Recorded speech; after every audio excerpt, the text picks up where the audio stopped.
శుక్లాంబరధరం విష్ణుం శశివర్ణం చతుర్భుజం ప్రసన్నవదనం ధ్యాయేత్ సర్వవిఘ్నోపశాంతయే అని స్వామివారి నమస్కారం చేసుకున్నాము.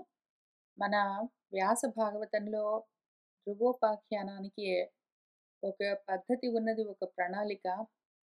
మనకు భగవద్గీతలో కర్మనిష్ట, జ్ఞాననిష్ట అని రెండు నిష్టల గురించి చెప్తూ వస్తారు. కర్మిష్ఠులకు అంటే కర్మనిష్టలో ఉన్నవాళ్ళు కర్మిష్ఠులు, అంటే కర్మాధికారం ఉన్నవాళ్ళు.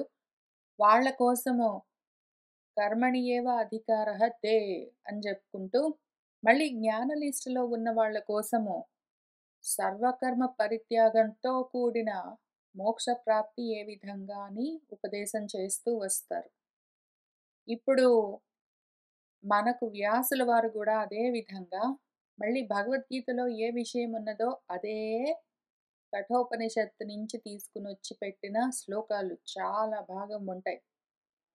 కాబట్టి కఠోపనిషత్తుతో కూడా కలుపుకుని మనం చూసుకుంటూ వస్తూ ఉన్నాము. మళ్ళీ కఠోపనిషత్తు కూడా సగం వరకు కర్మనిష్ట, ఆ తర్వాత జ్ఞాననిష్ట చూపిస్తూ వెళ్తారు. ఇప్పుడు మనమేం చేస్తున్నాము అంటే, ధ్రువోపాఖ్యానం అన్న నెపంతో ఆ కథలో పెట్టి ఇంత విషయాన్ని మన వ్యాసుల వారు అందిస్తూ ఉంటే, కథను తీసి పక్కన పెట్టి మనము అందులో నుంచి వస్తువును మాత్రం పట్టుకుంటూ ఉన్నాము. పోయిన వారము జ్ఞానయోగంలోకొచ్చాము.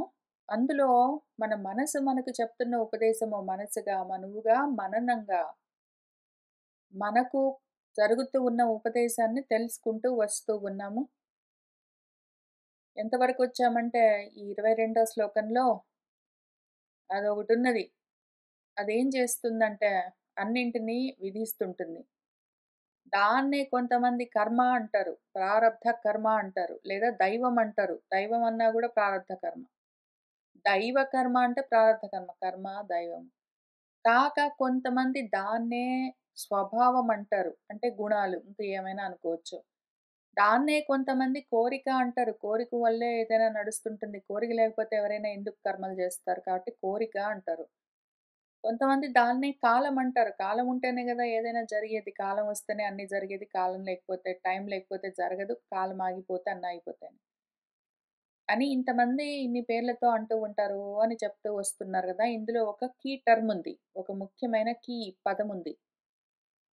అక్కడేమున్నదంటే వదంతి అంటారు అనున్నది.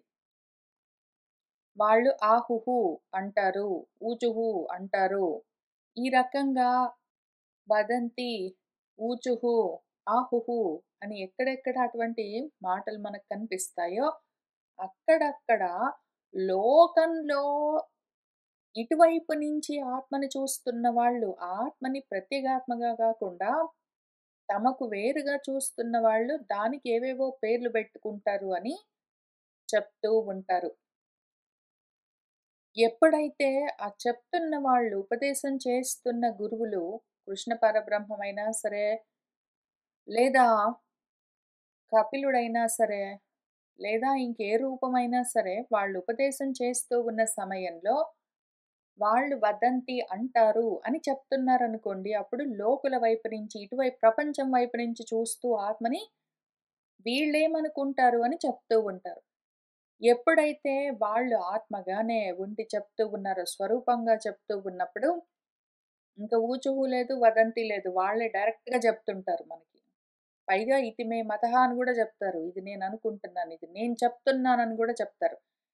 కాబట్టి మనము ఏ యాంగిల్ నుంచి చెప్తున్నారని చూసుకోవడానికి ఈ కీవర్డ్స్ చాలా హెల్ప్ చేస్తాయి అని అంటారు. అంటే వాళ్ళెవరో అంటారు. లోకస్తులు అంటారు.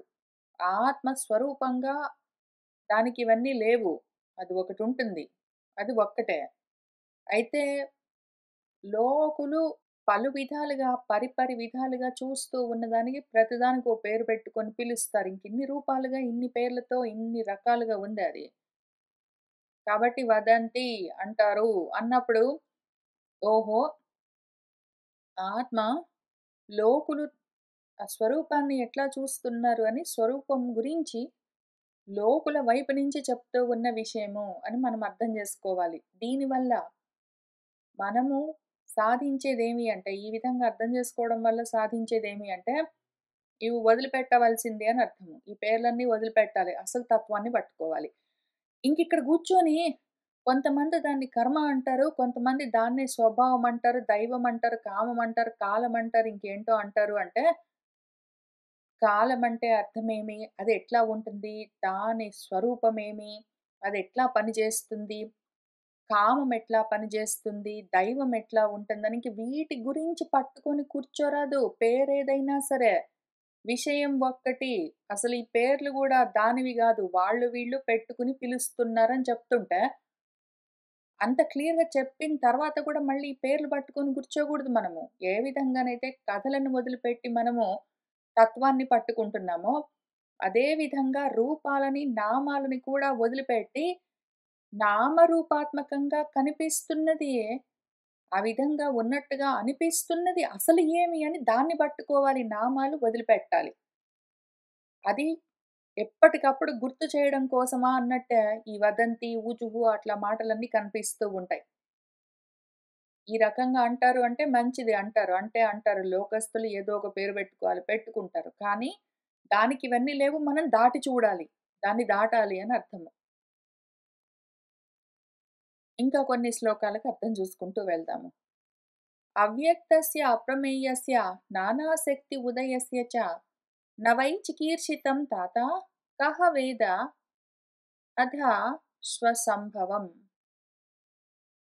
తాత అని మన మనువు ధ్రువుణ్ణి పిలిచి చెప్తున్నట్టుగా కథగా చెప్పారు మన వ్యాసుల వారు. విషయం ఏంటంటే మనము మనతోటే మాట్లాడుకుంటూ ఉన్నాము. మనము మనతోటే మననం చేసుకుంటూ ఉన్నాము. ఆ మననం చేసుకుంటున్న సమయంలో మనకు తెలుస్తున్నదేమి అంటే, వీళ్ళందరూ దానికి తలా ఓ పేరు పెట్టి పిలుస్తారు గానీ, అసలదొకటున్నది. ఇంతకీ అదేమి అంటే, అది అవ్యక్తం. అది వ్యక్తం గాదు. అది అప్రమేయము. ప్రమాణాలకు దొరికేది కాదు. ఏ ప్రమాణాలకి దొరికేది గాదు? ఎటువంటి ప్రత్యక్ష అనుమానాది ప్రమాణాలకు దొరకదు గాబట్టి అది అవ్యక్తము. ఎందుకు అంటే, ఒకవేళ అది వ్యక్తమయింది అంటే, ఏదో కళ్ళతోటైనా చూడొచ్చు, చెవులతోటి వినొచ్చు, చేతులతోటి తాకొచ్చు, ఇంకేమైనా జేయొచ్చు. పోనీ కనీసము ఆలోచనగానైనా అది వ్యక్తమైంది అంటే, మనసుతోటైనా పట్టుకోవచ్చు. అదసలు ప్రత్యక్ష ప్రమాణాలకు ప్రత్యక్షాలంటే ఇంద్రియాలు. ఇంద్రియాలన్న ప్రమాణానికి దొరకదు. ఆ విధంగా అది ప్రత్యక్ష ప్రమాణానికి దొరికేది గాదు గాబట్టి, అప్రమేయమై, అవ్యక్తమై ఉంది. అట్లానే అనుమాన ప్రమాణానికి గూడా మనసుకు గూడా దొరకదు గాబట్టి, ఆ రకమైన ప్రమాణం అనుమాన ప్రమాణానికి గూడా అది అప్రమేయము. దొరికేది గాదు గాబట్టి, ఆ రకంగా గూడా అది అవ్యక్తము. ఇంక దేని వల్ల దొరుకుతుందయితే మనకి? అది ప్రత్యక్ష ప్రమాణానికి దొరకదు. ఆ విధంగా అప్రమేయము, అవ్యక్తము. అది అనుమాన ప్రమాణానికి దొరకదు. కాబట్టి అది అప్రమేయము, అవ్యక్తము. మరింకైతే ఎట్లా దొరుకుతుంది అంటే, అది కొత్తగా దొరికేది లేదు. అది నా స్వరూపము. నా స్వరూపం నాకు దొరకడం ఏంటి? పోవడం ఏంటి? కానీ దాన్ని వేరుగా చూసుకుంటున్నాను గాబట్టి, వేరుగా చూసుకోకు అని చెప్పేదొకటున్నది ప్రమాణము. దాని పేరు ఆగమ ప్రమాణము, శాస్త్ర ప్రమాణము. తస్మాత్ శాస్త్రంతే ప్రమాణం అని జెప్పారు పాపం. వేరే ప్రమాణం పనిచేయదు దీని దగ్గర. ఎందుకు? వేరే ప్రమాణాలకి అది అప్రమేయము. అందదు. ప్రమాణంతో తెలుసుకోగలిగేది ప్రమేయం. ఏ ప్రమాణంతో అది తెలుస్తుంది మరి అంటే,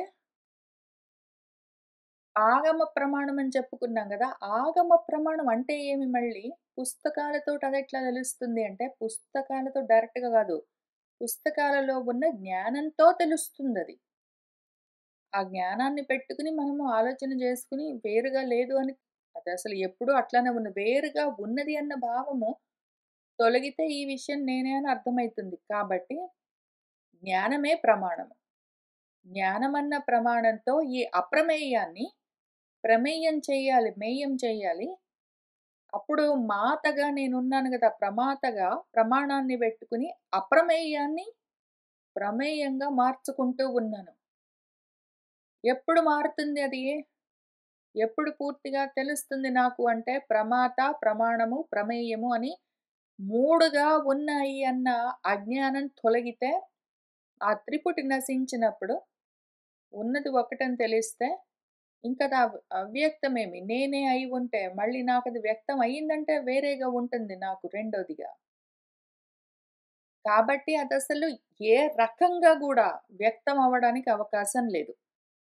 అది నాకు వేరుగా ఉన్నది అని అనుకుంటున్నంత వరకు అది ఏ ప్రమాణాలకి దొరకదు. కాబట్టి అవ్యక్తము. అది నేనే అన్నాక నాకు నేను వ్యక్తం అవ్వడం ఏంటి మళ్ళీ? ఆ రకంగా గూడా అది అవ్యక్తము. నన్ను నేను ఏ ప్రమాణంతో తెలుసుకుంటానో, కాబట్టి ఆ విధంగా గూడా నాకు నేను అప్రమేయము. నన్ను నేను కొలుచుకోవడమేమి? నాకు నేను తెలవడమేమి? కాబట్టి ఆత్మగా నా స్వరూపంగా నేనెప్పుడు అవ్యక్తము, అప్రమేయము. నానా శక్తి ఉదయము. ఈ శక్తులన్నీ ఏవున్నాయో కాలము, కర్మము, స్వభావము, ఏదో కోరిక, ఏదో దైవము, ప్రారబ్ధము అని ఏవేవి ఉన్నాయో ఇదంతా మాయ. ఆ మాయ గూడా మళ్ళీ నా స్వరూపం అది నా శక్తి.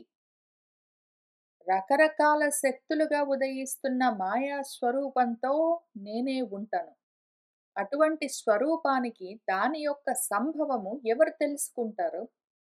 ఎట్లా తెలుస్తుంది? తెలిసేందుకు అవకాశం లేదు. ఇప్పుడే తెలుసుకున్నాం గదా! ఇప్పుడే మనం ఎందుకు తెలియదో ఇక్కడ కనిపెట్టాము.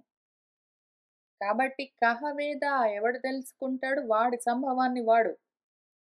ఎవడు వాడి స్వరూపాన్ని కొలత వేసి చూసుకుంటాడు. ఎవడు వాడి స్వరూపాన్ని వ్యక్తంగా చూసుకుంటాడు. చూసాడు అంటే అది వేరుగా ఉంటుంది. అది మళ్ళీ వాడి శక్తి. వాడి శక్తితోటే వాడిని వాడు వేరుగా ఉన్నట్టు కల్పించుకుని దృశ్య ప్రపంచంగా చూసుకోవచ్చు. శబ్ద ప్రపంచంగా తెలుసుకోవచ్చు. కానీ లేకపోతే మాత్రం వాడిని వాడు ఎట్లా తెలుసుకుంటాడు? కహవేద ఎవడు తెలుసుకునేవాడు అదేంటో తెలిసినవాడు అది అవ్యక్తం అప్రమేయం అని తెలిసినవాడు దాన్నెట్లా తెలుసుకుంటాడు వాడిని వాడు? అది విషయము. అట్లానే చికీర్షితం దాని కోరిక ఏమి కోరిక? కోరిక గూడా దాని శక్తి. కామం గూడా, చికీర్ష గూడా వాడి శక్తి. వాడి శక్తి అంటే వాడి చికీర్ష లేదా వాడి ఇచ్ఛాశక్తి అని చెప్తాము. వాడి ఇచ్ఛాశక్తి, చికీర్ష, వాడి క్రియాశక్తి, సంభవము. వాడి ఇచ్ఛా, క్రియాశక్తులు 2 గూడా వాడి జ్ఞానమే. ఇచ్ఛా, జ్ఞాన, క్రియాశక్తులు 3 ఆ ఆత్మస్వరూపం యొక్క శక్తి, మాయా శక్తి. వేరుగా ఉన్నట్టుగా అనిపించిన వాడు తెలుసుకోవడానికి ప్రయత్నం చేస్తూనే ఉంటాడు నిరంతరం ఎప్పటికీ తెలుసుకోలేడు. వేరుగా ఉందనుకున్నవాడు దాన్నెట్లా తెలుసుకుంటాడు వాడి స్వరూపాన్ని? అది నా స్వరూపమే అనుకున్నవాడు మళ్ళీ దాన్ని వేరుగా చూడడు కాబట్టి అది వేరుగా ఉండదు. వాడి స్వరూపమే అది. కాబట్టి ఏ రకంగా గూడా ఆత్మస్వరూపాన్ని కహ వేద ఎవరు తెలుసుకుంటారో తెలుసు. వాడి స్వరూపాన్ని వాడెట్లా తెలుసుకుంటాడు? మళ్ళీ ఇక్కడ అని అంటారు అని అటువంటి మాటలు వదంతి, ఊచుహు అని లేదు చూసారా? విషయం చెప్తున్నప్పుడు ఆత్మ వైపు నుంచి చెప్తున్నప్పుడు అటువంటి మాటలు ఉండవు. అనాత్మ వైపు నుంచి చెప్తున్నప్పుడే ఉంటాయి. కాబట్టి ఈ డిఫరెన్సియేషన్ చూసుకున్నామనుకోండి, అనాత్మలు దాన్ని ఎన్ని రకాలుగా అయినా చూడొచ్చు. ఓహో! అవునా! అనుకుంటూ మనము దాటుకుంటూ వెళ్ళిపోవచ్చు. అయితే ఆత్మ వైపు నుంచి చెప్తున్నప్పుడు ఆగి మనము ఆలోచన చేసుకోవచ్చు. ఇంత ఉపకారం చేస్తారు వ్యాసుల వారు ఆ పదాలను అక్కడ పెట్టి మనకు. నచ్చ ఏతే పుత్రక భ్రాతుః హంతారః ధనదానుగాః విసర్గాదానయోః తాత పుంసః దైవం హి కారణం. తాత నాయనా పుత్రక బాబు ఏతే ధనదానుగాః ఇంకిక్కడ మళ్ళీ కథలోకొచ్చారు. కథగా మళ్ళీ చూపిస్తూ ఏదో నీ జీవితంలో ఏవో జరిగాయి అనుకుంటూ ఉంటావు గదా! ఏదో నా తమ్ముడిని చంపిన వాళ్ళనుకుంటావు. లేదా నాకు ఉద్యోగం రాకుండా ఆపేసిన వాళ్ళనుకుంటావు. లేదా నీ పెళ్లి చెడగొట్టిన వాళ్ళనుకుంటావు. లేదా నువ్వు ఫెయిల్ అవ్వడానికి కావాలనే క్వెషన్స్‌ని వేరేగా జెప్పారనుకుంటావు. లేదా నువ్వు ఏదో విధంగా నష్టపోవడం కోసమే వాళ్ళెవరో, వీళ్ళెవరో, ఇంకెవరో పక్కన వాళ్ళు ఏంటో జేశారని అనుకుంటూ ఉంటావు. అయితే అటువంటి దేనికైనా సరే పక్కన వాళ్ళెవ్వరో కారణం నా కాదు. విసర్గాదానయోహో అసలెవడో పుట్టాడెవడో పోయాడన్న దగ్గర నుంచి మొదలుపెట్టి, అదిగో నాకు పలాంది రావాల్సింది రాకుండా జేశాడు వరకు, ఇంక దాన్ని మించి ఇంక అటువంటివి ఏవున్నా సరే అన్నీ గూడా పురుషుడికి, మనిషికి ఎట్లాంటివి జరుగుతున్నాయంటే దైవం హి కారణం. వాడి ప్రారబ్ధమే, వాడి కర్మే, వాడి కాలమే, వాడి కోరికే, వాడి స్వభావమే దానికి కారణం. ఎందుకు అంటే దైవం అంటే మళ్ళీ ప్రారబ్ధం ఒకటే పెట్టుకోవద్దు. దైవం దగ్గర నుంచి మొదలుపెట్టి దైవం, కామం, కాలం, కర్మ, స్వభావం అని చెప్పారు కదా! ఏదైనా సరే వాడి నేచర్ అట్లా ఉంది గాబట్టి వాడికట్లా జరిగింది. వాడి కోరికలు అట్లా ఉన్నాయి గాబట్టి వాడు నశించిపోయాడు. వాడికి కాలం కలిసి రాలేదు గాబట్టి వాడికది పని జేయలేదని మనం దాన్ని ఎట్టైనా జెప్పుకోవచ్చు. ఎట్లా జెప్పినా సరే ఓటున్నది దానివల్ల జరుగుతుంటుంది. ఇంతకదేమున్నది? ఇప్పుడు పైన చూసుకున్నావు గదా! అదంతా నీ శక్తి. ఫలాంది జరిగింది అంటే నీ శక్తి వల్లే జరిగింది. చూసుకోవంతే. సహ ఏవం విశ్వం సృజతి సహ ఏవ అవతి హంతి చ. అథాపి హి అనహంకారాత్ న ఆజ్యతే గుణకర్మభిః. మరి నా వల్లే ఇదంతా జరుగుతుంటే నాకెందుకు తెలియదు అంటే తెలిసేందుకు అవకాశం లేదు. అవ్యక్తం, అప్రమేయం అయి కూర్చున్నావు. అది కూడా నీకు తెలియట్లేదు. అజ్ఞానంలో ఉన్నావు కాబట్టి ఎవడో ఏదో చేశాడు అనుకుంటావు మళ్ళీ నువ్వే. నువ్వే చేసుకుంటే ఇంకెవడో చేశాడంటావు. అయితే ఇంకెవడో ఉన్నాడు ఏదో చేశాడంటే వాడు వేరేగా ఎక్కడి నుంచో వచ్చాడా? కాదు. నువ్వే చేస్తావు. నువ్వే ఇంకెవడినో రకరకాలుగా రూపాలన్నీ తయారు చేసుకొని రకరకాల పనులన్నీ బెట్టుకొని కొన్ని వచ్చాయి వచ్చాయి అంటావు. పోయాయి పోయాయి అంటావు. ఎవడో చేసాడు చేసాడంటావు. చేయలేదు చేయలేదంటావు. చంపాడు చంపాడంటావు. చచ్చాను చచ్చానంటావు. నువ్వు రకరకాలుగా మొత్తం విశ్వమంతా సృజతి సృష్టించి, అవతి పాలించి, హంతి తొలగిస్తుంటావు. కలలాగా ఒక కలగంటావు. నువ్వే కంటావు. సృష్టిస్తావు కలని. దాన్ని నువ్వే నడిపిస్తూ ఉంటావు అవతి. దాన్ని నువ్వే ఇంక అయిపోయిందంటావు కీలుకతం దుకాన్ బంద్ అంటావు. కలలో నుంచి బయటకొస్తావు. దాన్ని మూసేస్తావు. ఇవన్నీ చేస్తూ కూడా ఎందుకు తెలియకుండా ఉన్నావు? నీకు నువ్వు తెలియకుండా ఎందుకున్నావు అంటే, అహంకారం లేదు గాబట్టి, నేను చేస్తున్నాను అని అనుకోకపోవడం చేత, ఆ గుణకర్మాలతో తగులుకుని ఉండకపోవడం చేత, తెలియబడకుండా ఉంటున్నావు. వాటికి తగులుకోవు. అందులో తగులుకొనుంటే నువ్వు బయటపడి కనిపించేవాడివి కదా! అందులో తగులుకున్నావంటే మళ్ళీ అది నీ శక్తి. శక్తి వ్యక్తమవుతుంది ఏదో విధంగా. అది నీకు తెలియబడుతుంటుంది. నీ శక్తి నీకు నువ్వు ఒక రూపం తీసుకున్నావు. దానికి ఏదో అహంకారాన్ని కల్పించావు. నేను కర్తనన్నావు. అది కర్మ అన్నావు. అది కార్యం అన్నావు. అప్పుడు నీకు నువ్వే తెలుస్తుంటావు ఆ విధంగా. కాబట్టి నీకిప్పుడేం అర్థమైతుంది? ఏవేవైతే కర్మలున్నాయో, కర్తలున్నాయో, కార్యాలున్నాయో, అందుకు ఉపకరణాలున్నాయో అవన్నీ నువ్వే. నిన్ను నువ్వు చూసుకోకపోవడం ఏమి? ఇన్ని రూపాలుగా నిన్ను నువ్వే చూసుకుంటున్నావు. అయితే నీ స్వరూపంగా నువ్వెందుకు చూసుకోలేవంటే నిన్ను నువ్వెట్లా చూసుకుంటావో తగులుకోకుండా ఉంటావు వాటిలో. సరే విశ్వాన్ని తయారు చేసావు గదా! అక్కడికి ఊరుకోవు మళ్ళీ. ఏషః భూతాని భూతాత్మ భూతేశః భూతభావనః స్వశక్త్యా మాయయా యుక్తః సృజతి అత్తి పాతి చ. విశ్వాన్ని తయారు చేసి ఊరికనే కూర్చోవు. విశ్వాన్ని తయారు చేసిన తర్వాత ఏం చేస్తావు ఉత్తగా? ఉత్త విశ్వం ఉంటే నువ్వేం చేస్తావు దాంతో? దాంతో చేసేందుకు కూడా నువ్వు మళ్ళీ కొన్ని రూపాల్ని తీసుకుంటావు. విశ్వాన్ని ఉపకరణంగా బెట్టుకుని, దాంతో ఏదో చేసి నువ్వు ఏదో అనుభవిద్దామన్న కోరికతో, ఏదో చేసి కర్తృత్వం అనుభవించాలన్న భోక్తృత్వం కావాలని కోరుకుని, నువ్వే మళ్ళీ కొన్ని భూతాలని, కొన్ని రూపాలను తయారు జేస్తావు. నిన్ను నువ్వే ఆ విధంగా కల్పించుకుని చూస్తుంటావు. ఎందుకు ఇదంతా నీకు ఆటలాగా. నీకు చేయాలనిపిస్తే చేస్తావు. అది నీ శక్తి.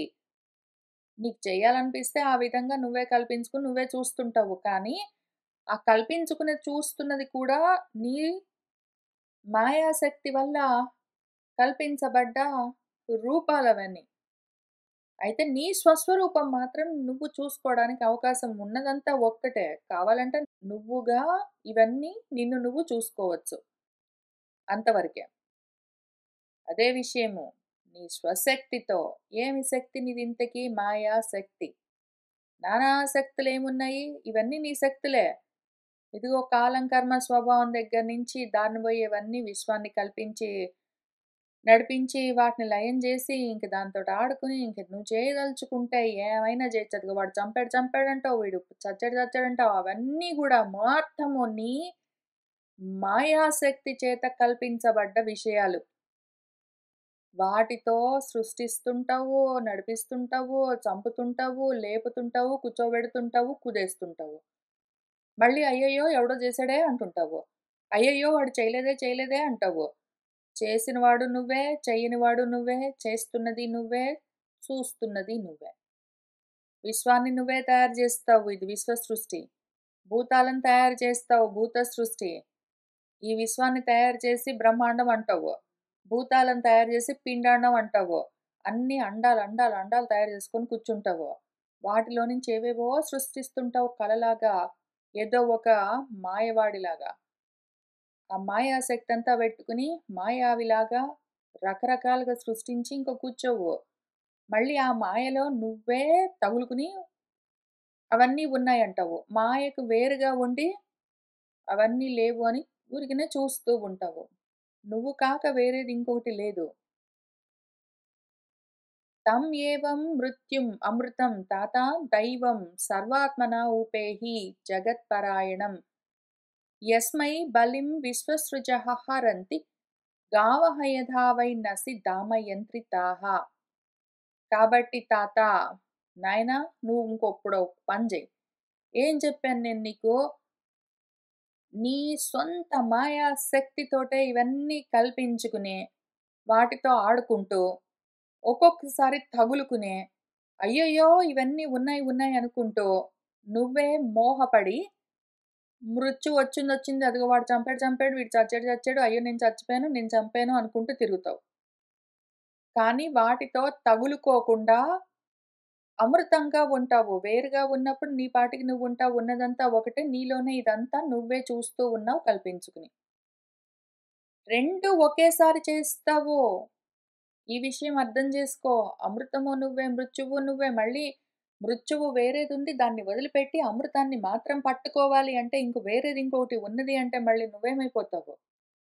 నువ్వు అద్వితీయమైన పరబ్రహ్మమై ఉన్నావు. ఏకం ఏవ. కాబట్టి మృత్యువు నువ్వే. మోహంలో పడ్డట్టుగా నువ్వే ఉంటావు. అమృతము నువ్వే. అందులో నుంచి బయటబడి ఉన్నది నువ్వే. ఈ రకంగా ఆ దైవమును దైవం అనుకోప్పుడు నువ్వు మృత్యువుగా చూస్తున్నప్పుడు అది దైవంగా ఉంటుంది, కాలంగా ఉంటుంది, కర్మగా ఉంటుంది, ఇంకేంటో స్వభావంగా ఉంటుంది, అన్ని రకాలుగా ఉంటుంది. అమృతంగా ఉన్నప్పుడు దాని పాటికి అది ఉంటుంది. ఆ ఆత్మతత్వం నీ స్వరూపం. అదొకవేళ కోరుకున్నది అంటే ఇక్కడ చెప్పినట్టు దాని స్వశక్తితోటి విశ్వాన్ని సృజతి, పాతి, అవతి, హంతి అన్నీ చేస్తూ ఉంటుందది. దానికి మళ్ళీ పరాయణం ఆధారమై గూడా అదే ఉంటుంది. దీన్ని అర్థం జేసుకోవడానికి ఒక్కటే మార్గం ఉన్నది. నువ్వు అదంతా అయిపో. సర్వాత్మనా దాన్ని ఊపేయి. నువ్వు వేరేగా ఉన్నావు, అది వేరేగా ఉన్నది అని, ఇదిగో ఇది జీవాత్మ, అది భూతాత్మ, అది పరమాత్మ, అది ఇంకేంటో పలానా ఆత్మ, దేహాత్మ అని ఇన్ని రకాలుగా చూడకు. సర్వాత్మన అన్ని ఆత్మ నేనే అనుకో. ఇంక అంతే అయిపోయింది. ఇంకప్పుడు మృత్యువు నువ్వే, అమృతము నువ్వే, సృజతి, పాతి, హంతి నువ్వే.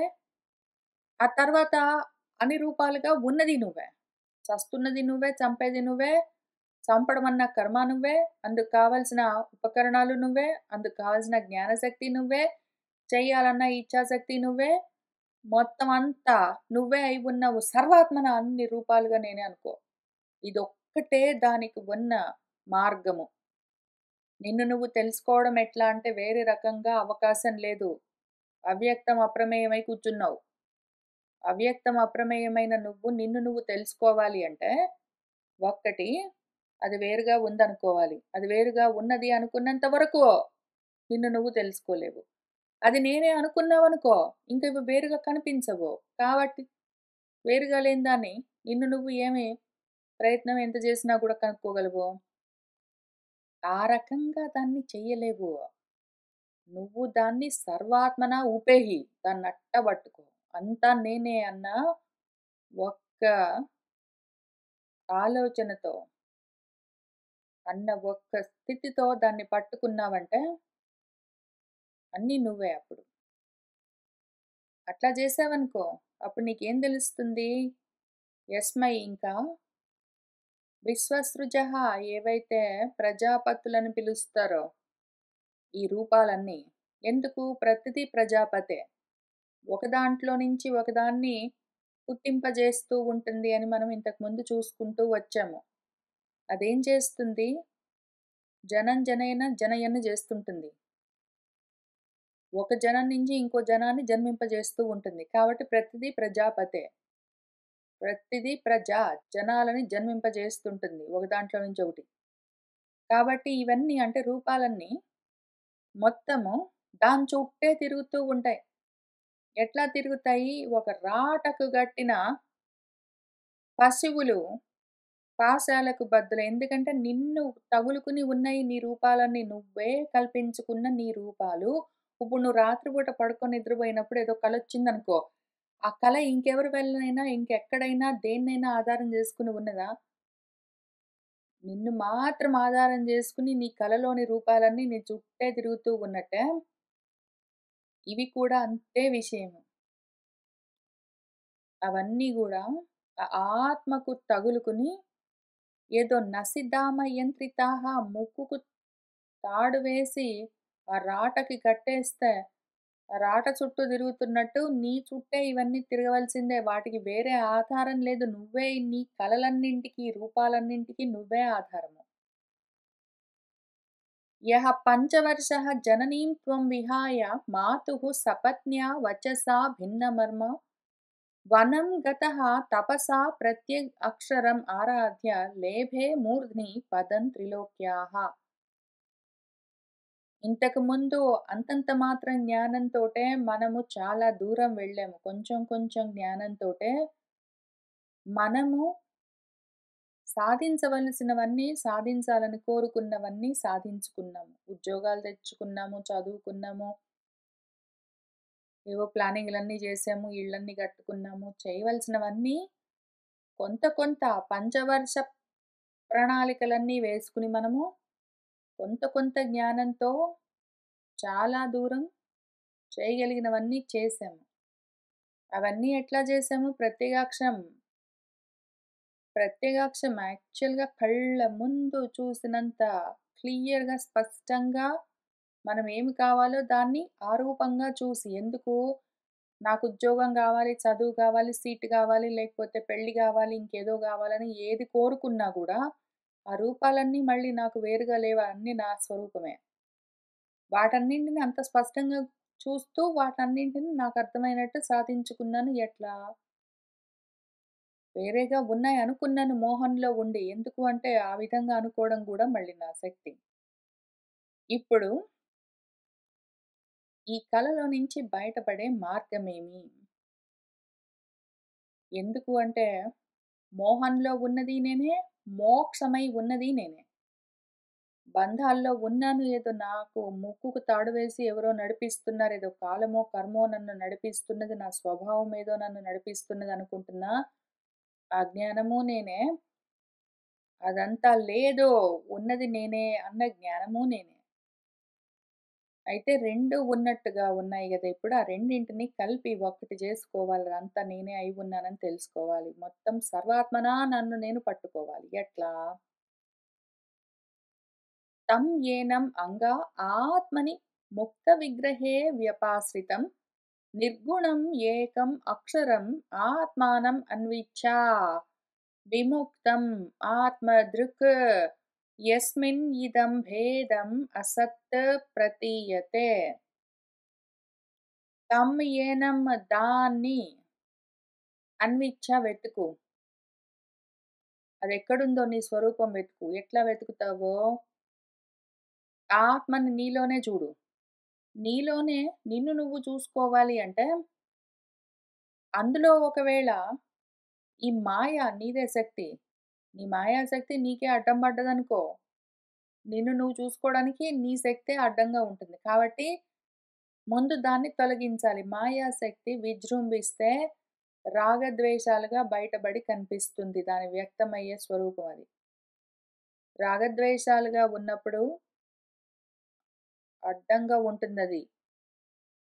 ఆత్మజ్ఞానానికి, నీ గురించిన నీ స్వరూప జ్ఞానానికి అది అడ్డంగా ఉంటుంది. కాబట్టి ముక్త విగ్రహం గావాలి. విగ్రహం అంటే ద్వేషం, గొడవలు, కొట్లాటలు, యుద్ధాలు. ఒకవేళ ద్వేషం పోయిందంటే రాగం ఆటోమేటిక్‌గా పోతుంది. కాబట్టి ముక్తము నువ్వు ఎందులో నుంచి బయటపడాలి అంటే, ఈ రాగద్వేషాలు అన్న మోహము, మాయ పొగమంచులాగా నీకు నువ్వే ఆవరణలాగా కట్టుకొని కూర్చున్నావు. ఎందుకంటే నీ ఇష్టము, నీ ఇచ్ఛాశక్తి అది. ఇప్పుడు నువ్వేం చెయ్యంటే ఆ ముక్త విగ్రహం అవ్వాలి. ఆ రకంగా ఉన్న నీలో దాన్నే ఆశ్రయించుకున్న నిన్ను ఆ నిర్గుణము, గుణాలు లేవు నీకు ఆ విషయం అర్థం చేసుకో నువ్వు. ఏవో గుణాలన్నీ ఉన్నాయనుకుంటావు. ఏదో రకరకాలుగా గుణాలకి తాకకుండా ఉన్నది అంటే నిజంగా గుణాలు ఉన్నాయనుకుంటున్నావేంటి? గుణాలు లేవు. అవి కూడా నీ శక్తి, మాయాశక్తి. మాయ అంటే అర్థమేం మీయతే అనయ ఇతి అని దేనితో తెలుసుకుంటావో, మీయతే అనయ అంటే దేనితో, ఏ ప్రమాణంతో దాన్ని తెలుసుకుంటావో అది మాయ. ఇప్పుడు ఆ మాయాశక్తి వల్లే నిన్ను నువ్వు ఇన్ని రూపాలుగా తెలుసుకుంటూ ఉన్నావు. నిన్ను నువ్వెట్లా తెలుసుకుంటావు అంటే, ఈ రూపాలుగానే చూసుకోవాలి. వేరే రకంగా లేదని చెప్పుకున్నాం గదా! కాబట్టి నిన్ను నువ్వు తెలుసుకోవడానికి ఏ మాయాశక్తి ఉన్నదో దాని పేరు మాయ. మీయతే అనయ. ఇప్పుడు ఆ మాయాశక్తినే పెట్టుకో. అయితే అది నీ మాయాశక్తి అన్న జ్ఞానము వదిలిపెట్టకుండా దాన్ని పట్టుకో. అప్పుడు నీకు కావు ఆ గుణాలు. అవి నీలో ఉన్న గుణాలు గాదు. నీ మాయాశక్తి ఆ విధంగా కల్పిస్తూ ఉంటుందెందుకు? నీ ఇచ్ఛాశక్తి కాబట్టి. అని తెలుసుకుంటే ఉన్నది ఏకమని తెలుస్తుంది. అయిపోయిందా ఇంకా? ఇంకేం లేదు. తర్వాత అయిపోయింది విషయం. ఏకం ఏవ అద్వితీయం. అప్పుడు దానికి క్షరమేమున్నది? వాడు చచ్చాడు, వీడు చంపాడు, నేను పోయాను, వాడు పుట్టాడు అని ఇన్ని రకాలుగుంటాయా? క్షరము లేనిది, నాశము లేనిది ఏదున్నదో అది నువ్వే. అటువంటి ఆత్మానం నిన్ను నువ్వు అన్విచ్చా. వెతికి పట్టుకో. ఎట్లా? నువ్వు విముక్తుడివి అని తెలుసుకో. ఆ విధంగానే దాన్ని పట్టుకోవడం. నేను బంధాల్లో ఉన్నాననుకున్నంత వరకు నువ్వుంటావు. ఎందుకంటే నువ్వు కోరుకున్నావు నీ ఇచ్ఛాశక్తి. అమ్మో! నాకెన్ని బంధాలున్నాయి, నాకెన్ని కష్టాలున్నాయి, నాకెన్ని బాధలున్నాయి. అయ్యయ్యో! టైం ఉంది, లేదు లేదు. అయ్యో! చాలా పనులున్నాయి, లేవు. అయ్యో! నా స్వభావం ఇంతే, వాడి నేచర్ అంతే, వీడి గుణం అంతే అని నువ్వు అనుకున్నంత వరకు ఉంటాయి. అయితే అవన్నీ నా మాయాశక్తి చేత కల్పించబడ్డవి అని నువ్వు తెలుసుకుంటే తెలుసుకుంటావు. నీ ఇష్టం. అది గూడా నీ ఇచ్చ. విముక్తం. ఆ రకంగా నిన్ను నువ్వు మోక్షము నాకు రావాల్సిన పని లేదు. నా స్వరూపము మోక్షము. బంధం గాదు. బంధం ఉన్నట్టుగా కనిపించడం నా మాయాశక్తి అని ఆత్మదృక్ ఆత్మ జ్ఞానంతో, నీ స్వరూప జ్ఞానంతో నువ్వు విముక్తుడివని నిన్ను నువ్వు ఆత్మానం నువ్వు అన్విచ్చా. వెతికి పట్టుకో. లేపోతే మానుకో. ఉన్నదంతా నువ్వే. నువ్వు పట్టుకుంటే పట్టుకో, మానుకుంటే మానుకో. పట్టుకుంటే పట్టు బంధం. వదిలిపెడితే మోక్షం. అవన్నీ గూడా మళ్ళీ బంధాలు, మోక్షాలు ఉన్నట్టుగా కనిపించేది గూడా నీ సొంత మాయాశక్తి. ఎందుకు? ఇదం భేదం ఈ మొత్తం భేదం ఈ అసత్ మొత్తం అసత్ ఆత్మలోనే నీ స్వరూపంలోనే ప్రతీయతే కనిపిస్తున్న ఇంతేనయ్యా విషయము. ఇంకేమీ లేదక్కడ. ఉన్నాయన్నావు ఎక్కడో ఉన్నాయంటే వెతకడానికి అన్విచ్చా వెతుకు అంటే ఎక్కడో వెళ్తున్నావా నువ్వు వెళ్ళడానికి? వెళ్ళడానికి ఎక్కడుంది ప్లేసు? ఒకటే ఉన్నది మొత్తం అంతా. నువ్వేం చెయ్యాలంటే సర్వాత్మన దీన్ని పట్టుకో. నువ్వు బయటెక్కడ తిరిగినా సరే, నువ్వు ఏ పనులు చేసినా సరే, ఇంట్లో కూర్చున్నా సరే, నీ మనసులో ఆలోచన చేసుకున్నా సరే, ఇవన్నీ గూడా నీ మాయాశక్తి చేత విజృంభించిన రకరకాల నామరూపాత్మకమైన ఏవో అసత్ పదార్థాలు నాలోనే ఉన్నాయి. నాకే తెలుస్తున్నాయి. ఎందుకు? నా వల్లే. అని ఇంత మాత్రం తెలుసుకుంటే అది నీకు వేరుగా లేదని తెలుసుకుంటే నువ్వు అదే అయి ఉంటావు. అది సర్వాత్మ భావము. ఈ విధంగా దాన్ని పట్టుకో లేదా మానుకో.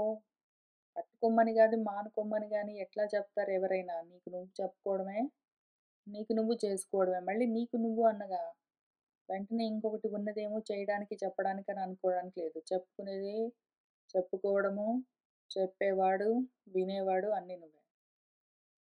కాబట్టి త్వం ప్రత్యేగాత్మని తదా భగవతి అనంతే ఆనందమాత్రే ఉపపన్న సమస్త శక్తౌ భక్తిం విధాయ పరమాం శనకైః అవిద్యాగ్రంథిం విభేత్స్యసి మమ అహం ఇతి ప్రరూఢం.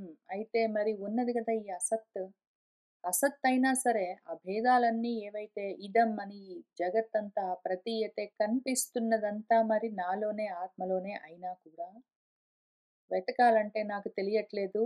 నేను విముక్తమని పట్టుకోవాలంటే జారిపోతుంది. ఏం చెయ్యాలి అంటే, నువ్వు ఒక పని చెయి. అది ప్రత్యేగాత్మ అన్న భావనను వదిలిపెట్టకు ఫస్ట్. భగవతి భగములతో ఉన్నది. ఆ ప్రకాశమంతా నా స్వరూపము. ఆత్మ చైతన్యపు ప్రకాశమది అని ఆ భావన వదిలిపెట్టకు.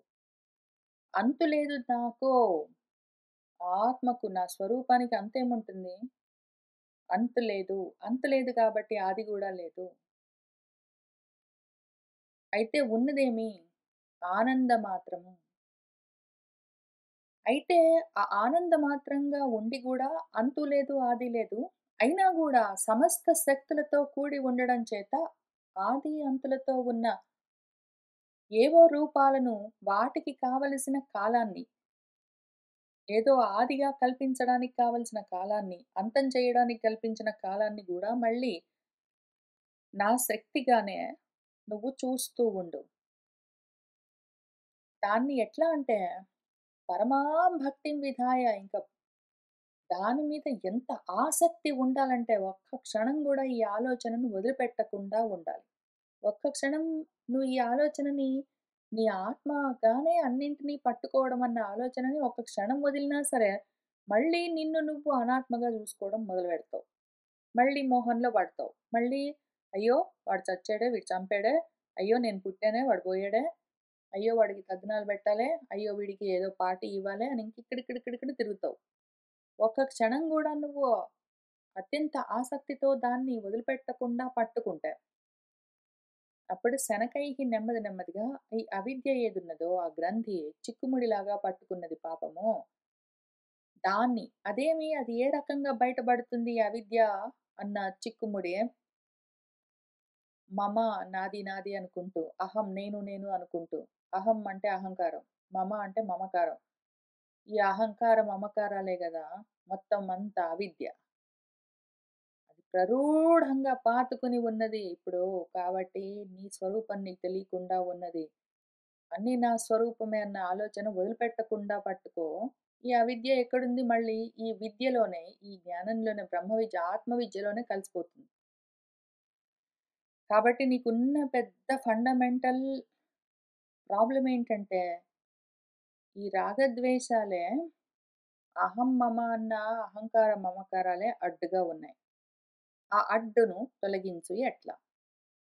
అచ్చా వదిలిపెట్టు అంతే ఇంకా. అడ్డు తొలగించుకోవడం ఎట్లానండి అంటే మళ్ళీ దానికొక ప్రశ్న గూడా అవసరం లేదు. వదిలిపెట్టు. ఈ రోషము, ద్వేషము ఉన్నది అంటే రాగము వెంటే ఉంటుంది. నువ్వు కోపాన్ని వదిలిపెట్టావంటే కోరికలు గూడా తొలగిపోతాయి. కోరికలు లేవంటే నేను నాది అని ఉండదు. నేను నాది అని పోయిందంటే వెంటనే అవిద్య గ్రంథి మంచు తెర కరిగిపోయినట్టు జ్ఞానోదయం అయితే సూర్యోదయం అయినప్పుడు ఏ విధంగానైతే ఒకవైపు మంచు తెరలన్నీ కరిగిపోతాయో, ఏ విధంగానైతే చీకట్లన్నీ తొలగిపోతాయో, అదే విధంగా కరిగిపోవడం అంటే లయం అని గూడా అర్థం ఉంది. ఈ అవిద్య అన్న మంచు తెరలన్నీ నీలోనే లయమైపోతాయి. నువ్వంటే ఎవరు మళ్ళీ విద్యా స్వరూపం, జ్ఞానం. అందులో లయమవుతాయి. ఈ చీకట్లన్న అజ్ఞానం గూడా ఆ జ్ఞాన ప్రకాశంలో కలిసిపోతుంది మళ్ళీ. చీకటెక్కడికెళ్తుంది? ఎక్కడికెళ్ళదు. చీకటని కొత్తగా లేదు. ప్రకాశం రాగానే చీకటి అందులో ఇంక మాయమైపోతుంది అక్కడే. మళ్ళీ మాయ. ఆ విధంగా కావాలి అంటే కోపం వదిలిపెట్టు. ఎట్లానండి వదిలిపెట్టడం అంటే మళ్ళీ ఎక్కువ ఆలోచన గూడా లేదు. కోపం వదిలిపెట్టేసాను అనుకో, ఇంక మళ్ళీ రాదది. ఆ విధంగా జరుగుతుందా అంటే ప్రయత్నం చేసి చూడండి. ఇనీషియల్‌గా కష్టం అనిపిస్తే గూడా కొంచెం ప్రయత్నం చేస్తే దానంత సులువైంది ఇంకొకటి లేదు. కోపం ఎట్లా పోతుందండి అంటే చాలా సులువు. కోరిక లేదనుకోండి కోపం రాదు. అందుకే మళ్ళీ భగవద్గీతలో 2 పద్యాలు 8 స్టెప్స్ ధ్యాయతో విషయాన్ పుంసః అని చెప్పుకుంటూ వచ్చారు. అది చూసామనుకోండి, ఆ ప్రోగ్రామ్ ఎగ్జిక్యూట్ చేశామంటే కోపము లేదు, భ్రమ లేదు, భ్రాంతి లేదు, మోహము లేదు, కోరిక లేదు, ఇంక దేనితో సంగము లేదు. ఉన్నదంతా ఒకటే ఆత్మస్థితి. అదే భద్రం ఇంకదే భద్రస్థితి. ఈ ఒక్క రోషన్ నువ్వు వదిలిపెట్టలేకపోయావనుకో, కోపం వదిలిపెట్టలేకపోయావు, కోరిక వదిలిపెట్టలేకపోయావంటే, శ్రేయసాం పరం ప్రదీపం అది. నీ శ్రేయస్సుకి, నిశ్రేయసానికి అది పరమ శత్రువు. కామః ఏషః, క్రోధః ఏషః అని చెప్పుకుంటూ మళ్ళీ ఈ కామక్రోధాలే పరిపంధినః శత్రువులు అని జెప్పారు. ఆ శత్రువుల్ని జహి అని గూడా జెప్తారు. చంపు అని జెప్తారు. వదిలిపెట్టు అని జెప్తారు. వదిలిపెట్టు మరి. చెయ్యాలి. చేయకపోతే ఎట్లా? అది పోవట్లేదండి ఎట్లా అండి అంటే అది గూడా మళ్ళీ మోహం. అది గూడా మళ్ళీ నీ మాయ. ఎట్లానండి అయినా గూడా ఏదైనా సలహా జెప్పండి అంటే చెప్తాం పట్టు. భూయసా శృతేన బాగా వినైతే. ఇంత దూరం వచ్చిన తర్వాత గూడా నీకు మళ్ళీ అదే క్వెషనొచ్చిందంటే, కోపం పోవట్లేదండి, కోరిక తగ్గట్లేదండి, ఏం జేయాలండి అంటే, వదిలిపెట్టు. అట్లా అన్నంత మాత్రాన పోవట్లేదు ఏం జేయాలండి అంటే, మంచిది. ఇంక కూర్చో. మళ్ళీ చదువు. మళ్ళీ ధ్రువోపాఖ్యానం ఫస్ట్ నుంచి చదువు. మళ్ళీ దాన్నిట్లా ఫోకస్డ్‌గా, కండెన్స్డ్‌గా చదువు. మళ్ళీ వెళ్ళి కపిల దేవహూతి సంవాదం మళ్ళీ మొత్తం చదువు. మళ్ళీ అర్జున, కృష్ణ సంవాదం భగవద్గీత అక్కడ గూడా, దాన్ని గూడా మళ్ళీ మొత్తం చదువు. అయినా సరిపోలేదంటే ఉపనిషత్తులు చదువు. అవన్నీ చదివినాక గూడా మళ్ళీ ఈ క్వెషనొచ్చిందనుకో, మళ్ళీ కూర్చో. మళ్ళీ స్టార్ట్ చెయ్యి. భగవద్గీత దగ్గర నుంచి మొదలుపెట్టు. ఏం చేస్తావు మరి? అంత మోహంతో నిన్ను నువ్వే వేరుగా చూసుకుంటున్నావు. దాన్ని నా మాయాశక్తిగానే నేను చూస్తున్నాను అన్న స్థితికి నువ్వొచ్చిందాక మళ్ళీ భూయశాశ్రుతేనా ఇంక కూర్చో. మళ్ళీ ఎందుకంటే నీకింత మననం జేయడానికి కూర్చోబెట్టి నిన్ను మననం చేపిస్తే, మళ్ళీ నువ్వు శ్రవణానికొచ్చావనుకో, మళ్ళీ ఇదే ప్రశ్న వేసావనుకో, అసలు ఈ పాటికే విషయం అర్థమైపోవాలి. కాలేదు గదా! ఇంత మననము చివరికొస్తుంటే మళ్ళీ నీకిదే ప్రశ్నొచ్చింది. పోవట్లేదండి కోపం ఏం జేయాలండి? ఎట్లా తగ్గించుకోవాలండి కోపాన్ని అంటే అనవసరంగా నువ్వు మననం స్టెప్ దగ్గరికొచ్చావని తొందరపడాల్సొచ్చింది మేము. వచ్చినట్టు లేవు. మననం దగ్గరికి ఇంకా రాలేదు. మళ్ళీ శ్రవణం మొదలుపెట్టు. ఏం చేస్తావు? ఎంతవరకు చెయ్యాలండి ఇట్లా? ఎంతవరకు నీ జబ్బు తగ్గిందాకా? ఏదో ఈ జబ్బు, ఈ రోషన్ తగ్గట్లేదు గదా మరి! ఎట్లా తగ్గాలండి? నేను అనుకున్నంత మాత్రాన జరగట్లేదండి అనే అజ్ఞానంలో ఉన్నావు గదా! అదేదో వేరుగా ఉన్నట్టు నీకు.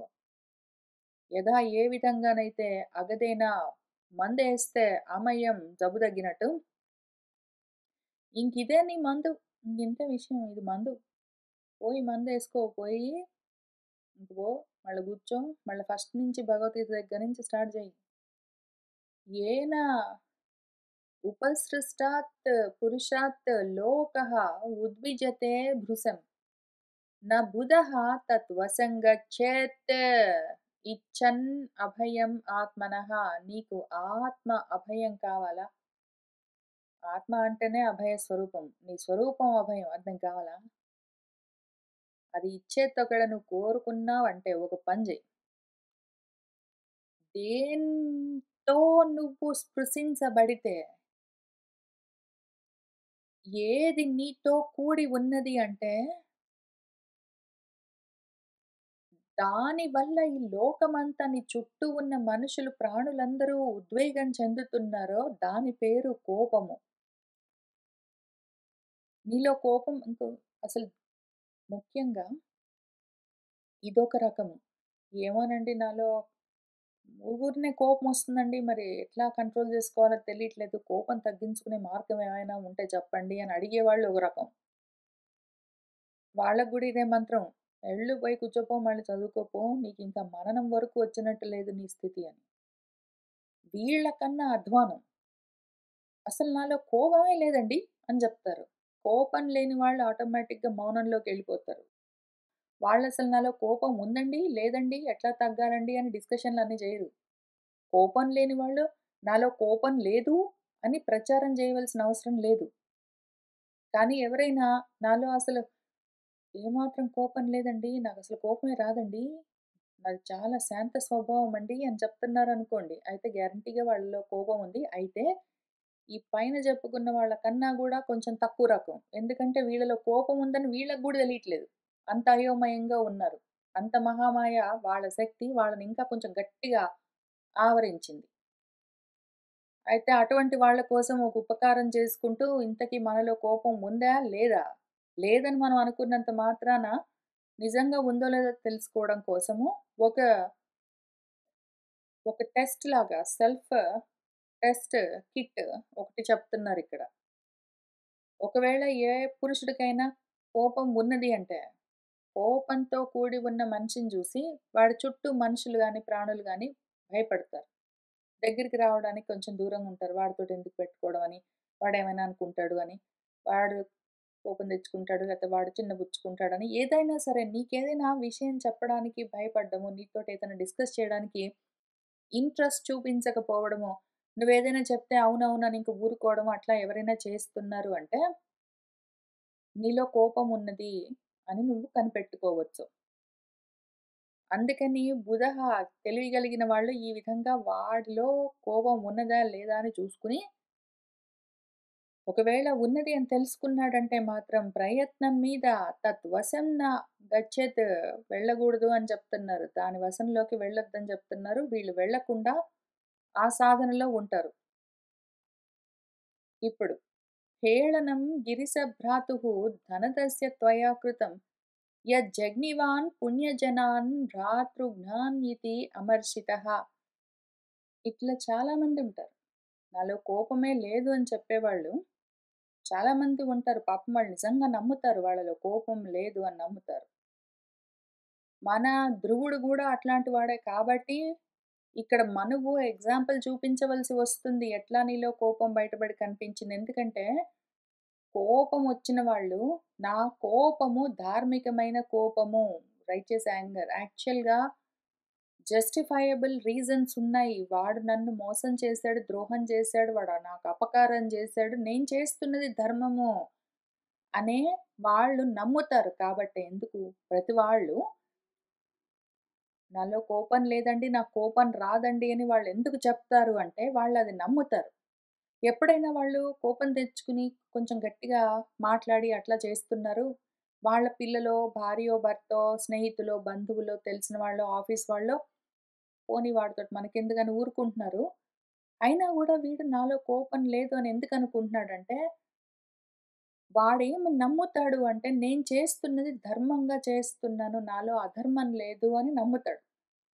అందుకే వాడిలో కోపం లేదని వాడనుకుంటాడు. ఒకవేళ వాడు అరిచినా గూడా కోపంతోటి అరవట్లేదు. వాళ్ళు నన్ను అన్యాయం చేశారు. అనవసరంగా నన్ను తిట్టారు. లేతే ఏదో వాళ్ళు ఊహించుకుని నన్ను ఈ విధంగా అంటూ ఉన్నారనే నమ్ముతాడు పాపం. అట్లానే ఇక్కడ ధ్రువుడు. కాబట్టి ఒక ఎగ్జాంపుల్ చూపిస్తున్నాడు. ధ్రువుడు అన్న ఎగ్జాంపుల్ ఒకటి చూపిస్తున్నారు. మనకు కూడా ఇట్లాంటివే ఉంటాయి. నువ్వు ఈ పుణ్యజనులెవరో నీ భ్రాతృ హంతకులు అని అమర్షితః తట్టుకోలేక వచ్చి వాళ్ళని జగ్నివాన్ చంపితివే. ఈయనేమనుకుంటున్నాడు ధ్రువుడు, నాలో తప్పు లేదు, నాలో దోషం లేదు. నా తప్పు కాదు. నా తమ్ముడిని వాళ్ళు చంపారు గాబట్టి, నేను ధర్మంగా పగ తీర్చుకుంటున్నాను. నాలో కోపం ఏమీ లేదు, వేరే కోరిక లేదు అని నమ్ముతాడు. ఆ రకంగా ఉన్నావు. కానీ త్వయా నీ చేత హేళనం కృతం. ఎవరైతే ప్రారబ్ధవశాత్తుగా జరుగుతూ ఉన్నదాన్ని జరుగుతూ ఉంటే చూస్తూ ఉన్నారో, ఇక్కడ మళ్ళీ మనము ఆధ్యాత్మికంగా రకరకాలుగా చూసుకోవాలి. ఇంద్రియాలన్నీ చేయవలసినవన్నీ చేస్తాయి. వాటి పైన నువ్వు పగ పెంచుకోవడానికి కుదరదు. కాక నీ చుట్టూ ఉన్న వాళ్ళు గూడా అంతా నీ స్వరూపమే మళ్ళీ వేరుగా ఉన్నదేంటి? ఇంకొకటేదో ఉన్నది నీకేంటో చేసిందని. ఏ రకంగా చూసినా గూడా నిన్ను నువ్వు తక్కువ జేసుకుంటున్నావు. ఇదంతా ఎందుకొచ్చింది? నీ స్వరూపంగా నువ్వు చూసుంటే ఇది వచ్చేది కాదు. కాబట్టి కోపం ఉన్నది, దాని వెనకాల కోరిక ఉన్నది అని అర్థం చేసుకొని దాన్ని వదిలిపెట్టు అని చెప్తూ ఉన్నారు. నా దగ్గర నేను ఊరికే ఎగ్జాంపుల్ కోసం చెప్తున్నాను. కొంత కల్పించి చెప్తున్నాను. కొంచెం ఉన్నది జెప్తున్నాను. నా దగ్గర చదువుకోవడానికొచ్చి కూర్చున్నప్పుడు,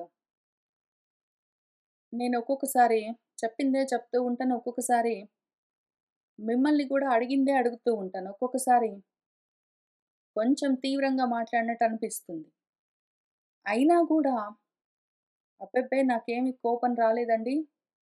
మా మంచి కోసమే జెప్తున్నావు గదా నువ్వు. అందుకని మేము కోపం ఏం తెచ్చుకోవట్లేదు అని మీరంటూ ఉన్నారు అంటే అక్కడ కోపం ఉన్నది అని అర్థము. అసలు కోపం లేనప్పుడు, కోపం లేదు అని అడ్వర్టైజ్‌మెంట్ చేయవలసిన అవసరం ఉండదు. రెండోది కోపం ఉన్నా గూడా ఏమి అనకుండా క్వైట్‌గా ఉండి, అదిగో నాకంత కోపం వస్తే గూడా కంట్రోల్ చేసుకున్నాను. కాబట్టి నాలో కోపం లేదు. అనవసరంగా అన్యాయంగా అడిగిందే అడిగి, చెప్పిందే జెప్పి మమ్మల్ని విసిగిస్తున్నా గూడా నువ్వు, మేము విని ఊరుకుంటున్నాము. కోపం తెచ్చుకోవట్లేదు అంటే అక్కడ కోపం ఉన్నది అని అర్థము. ఏదో ఒక నివురుగప్పిన నిప్పులాగా అక్కడ ఉంటుంది. కొంచెం మీరు పట్టించుకోలేదంటే పైకి లేస్తుందది, రగులుతుందది. లేచి ఏం చేస్తుంది? అహంకారంగా పరిణామం చెందుతుంది. అహంకారంగా అది పరిణామం చెందిందంటే, ఇంకా దాని మాయలో, మీ మాయలో మీరే తగులుకుంటారు. ఇక్కడుంటారు. ఎందుకు అంటే, ఆ గుణం వల్ల కర్మ, దానివల్ల అహంకారం. ఇంకా అక్కడి నుంచి మీరు ఇంకేవేవో తయారు చేసుకొని, మీ మాయలో మీరే చిక్కుకుంటారు. కాబట్టి ఇటువంటివన్నీ చేస్తున్నప్పుడు ఉన్నాయేమో చూసుకోవాల్సి వస్తుంది. ఇక్కడ వ్యాసుల వారు ఒక ఎగ్జాంపుల్ చెప్పారు. నేను నా దగ్గర ఉన్నది కొంత కల్పించి నేను కొన్ని ఎగ్జాంపుల్స్ చెప్పాను. ఇంక ఇట్లాంటివే ఉంటాయి. కోపం నిజంగా లేనివాడు అసలు కోపం ఉందా లేదా అని దాని గురించి డిస్కస్ చేయడు వాడు. ఇంక ఊరుకుంటాడు. వాడికి అసలు అట్లా ఉంటాడంతే. నాలో కోపం లేదు, నాకేం కోపం రావట్లేదు అని చెప్తున్న వాళ్ళలో కోపం ఉన్నది అని అర్థము. తర్వాత ఎంత కోపం వచ్చినా నేను కంట్రోల్ చేసుకుంటున్నాను. కాబట్టి నాలో కోపం లేదు అని చెప్తున్న వాళ్ళలో ఆల్రెడీ కోపం ఉన్నదని వాడికే తెలుస్తూ ఉండాలి. అయితే అన్యాయంగా నన్నన్నారు. అయినా నేనేం అనలేదు. అంటే గూడా కోపం ఉన్నది అక్కడ. కోపానికి కారణము కోరిక. నన్నేమి అనగూడదు అని. అట్లాంటివన్నీ ఉన్నాయని తెలుస్తూ ఉంటాయి. ఇవన్నీ చూసుకుంటూ ఉండాలి జాగ్రత్తగా. నేను చెప్పిందే చెప్పినా, అడిగిందే అడిగినా, నేను తీవ్రంగా జెప్పినా, మృదువుగా జెప్పినా, నేను ఏ రకంగా జెప్పాను, ఏ గొంతుతోటి చెప్పాను తోటి సంబంధం లేదు. ఏమి చెప్పాను మాత్రమే ఫోకస్ చేస్తున్న వాళ్ళకి కోపం ఉందే అనరు, లేదు అనరు. వాళ్ళట్లా ఊరికనే ఉంటారు. విషయం వింటుంటారు. అట్లాంటి వాళ్ళు కూడా రోజు వాళ్ళని చూస్తూనే ఉంటాను నేను. కాబట్టి నువ్వేం చెయ్యి. ప్రసాదయ వత్స ఆశు సన్నత్యా ప్రశ్రయోక్తిభిః న యావత్ మహతాం తేజః కులం నః అభిభవిష్యతి. ఆ ఆత్మని ప్రసన్నం చేసుకో. ఆత్మానుగ్రహం, ఆత్మ సాక్షాత్కారం అని ఏ పేరుతోటి పిలిచినా ఒకటే విషయం. నీ ఆత్మను నువ్వు తెలుసుకో. ఎట్లా తెలుసుకుంటావు అంటే, ఆశు వెంటనే తెలుసుకోవాలి. వెంటనే మొదలుపెట్టాలి. సన్నత్యా ప్రశ్రయోక్తిభిః అటువైపుకి వంగు. ఆత్మ వైపుకి నీ లోపలికి నువ్వు వంగడం నేర్చుకో. బయటికి బాహ్యంగా ప్రపంచంలోకి గాదు. ప్రశ్రయోక్తిభిః దాన్ని ఆశ్రయించిన మాటలే, ఆత్మాశ్రయమైన మాటలే, ఆత్మ గురించిన మాటలే మాట్లాడుతూ ఉండు. ఏదైతే నహ మహతాం కులం తేజః మనలోని తేజస్సు వల్లే, ఆత్మ చైతన్యం వల్లే ఈ దేహేంద్రియాలన్న కులమంతా, సమూహమంతా నడుస్తూ ఉన్నది. ఈ మనసు ఎక్కడి నుంచొచ్చింది? ఆ మనసు చెప్తూ ఉన్న ఇంద్రియాలు, ఇంద్రియాలు నడిపిస్తున్న మనసు వెనక ఉన్న బుద్ధితో కూడిన వాటి ఎదురుగా ఉన్న విషయాలు ఈ మొత్తం అంతా ఈ మొత్తం కులము సమూహం అంతా ఎక్కడి నుంచి వచ్చింది ఆ తేజస్సు నుంచి. అది మనల్ని అభిభవిష్యత్సి ఆ తేజస్సు మళ్ళీ అదే ఆత్మ చైతన్యము ఈ కులాన్ని మొత్తాన్ని నశింపచేసేలోగా ఎందుకు? బతికుండగానే ఈ జ్ఞానాన్ని కనిపెట్టాలి.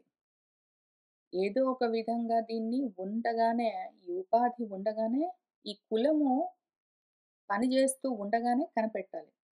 ఈ కులము నశించే కాలము ఒకటి ఉన్నది అని నువ్వు అనుకుంటే, ఈ దేహేంద్రియాలు వేరుగా ఉన్నాయి. దానికొక కాలముంది. ఇదిగో కర్మలున్నాయి. అదిగో నా స్వభావం ఉందనుకోని నువ్వు బయలుదేరావంటే, ఈలోగా నిజంగానే నువ్వే తయారు చేసుకున్న నీ కాలమే ఈ కార్యాన్ని, నీ దేహేంద్రియాలతో ఉన్న ఈ దేహాన్ని నశింపజేస్తుంది. అంటే నీకు మృత్యు వస్తుంది. అప్పుడు నువ్వేమవుతావు? మృత్యువుగా ఉంటావు. నువ్వు అమృతంగా ఉండడానికి ఈ ఉన్నంతలోనే ప్రయత్నం చేయకపోతే నువ్వు మృత్యువుగా ఉంటావు. మృత్యువుగానే ఆ దేహాన్ని, రూపాన్ని నువ్వే లయం చేసుకొని ఎందుకు మళ్ళీ చేస్తున్నది వేరు గాదు. మళ్ళీ దాన్ని నువ్వే తయారు చేసుకొని ఎక్కడ పోయిందది? నువ్వే దాన్ని ఈ భూతాలన్నింటిని తయారు చేసుకొని దాన్నే హంతి సంహారం చేసుకుంటావు. మళ్ళీ సృజతి మళ్ళీ తయారు చేసుకుంటావు. ఏంటో చేస్తుంటావు. మృత్యువుగా ఉంటావు నువ్వు. మళ్ళీ మృత్యువు నీకొచ్చిందంటావు. నువ్వే చచ్చిపోయానని నువ్వే చెప్పుకుంటుంటావు. అంటే చచ్చిపోయిన తర్వాత నేనెట్లా చెప్పుకుంటానంటే, సరే నీ రూపము వేరే రూపాలతో కూడా ఉంటుందన్న విషయం మళ్ళీ నీకు ఆలోచన రాదు కాబట్టి, వేరే రూపాలు చనిపోయాయి అంటావు. వాడెవడో వేరే వాడు చచ్చిపోయాడంటావు. వేరే వాళ్ళ రూపాల్లో ఉన్నది ఎవరు మళ్ళీ? ఇదిగో ఇంత అజ్ఞానంలో ఉంటావు. కాబట్టి నువ్వు బతికుండగానే నీది అమృత స్వరూపం, మృత్యు స్వరూపం అంత మొత్తం అంతా ఉన్నది నువ్వే అని తెలుసుకో.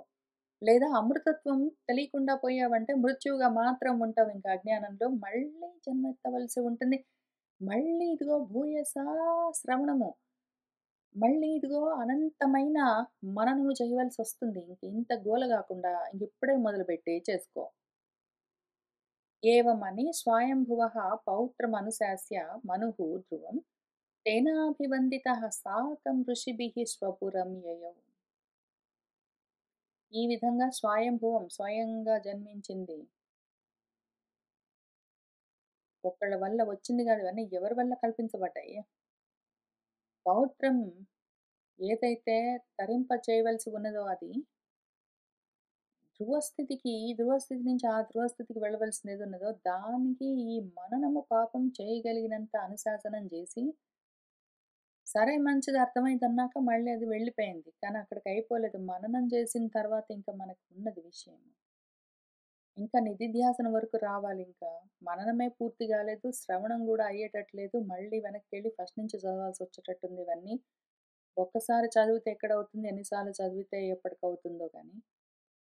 ఈలోగా ఇంకా కొంచెం హెల్ప్ సిస్టమ్, ఇంకా కొంచెం హెల్పర్ సిస్టమ్, ఇంకా కొంచెం హెల్ప్ ఇంకొక రూపంలో వచ్చిందని మైత్రేయులు వారు చెప్తున్నారు. ధ్రువం నివృత్తం ప్రతిబుధ్య వైససాత్ అపేతమన్యం భగవాన్ ధనేశ్వరः తత్ర ఆగతः చారణయక్ష కిన్నరైః సంస్తూయమానः అభ్యవదత్ కృతాంజలిం.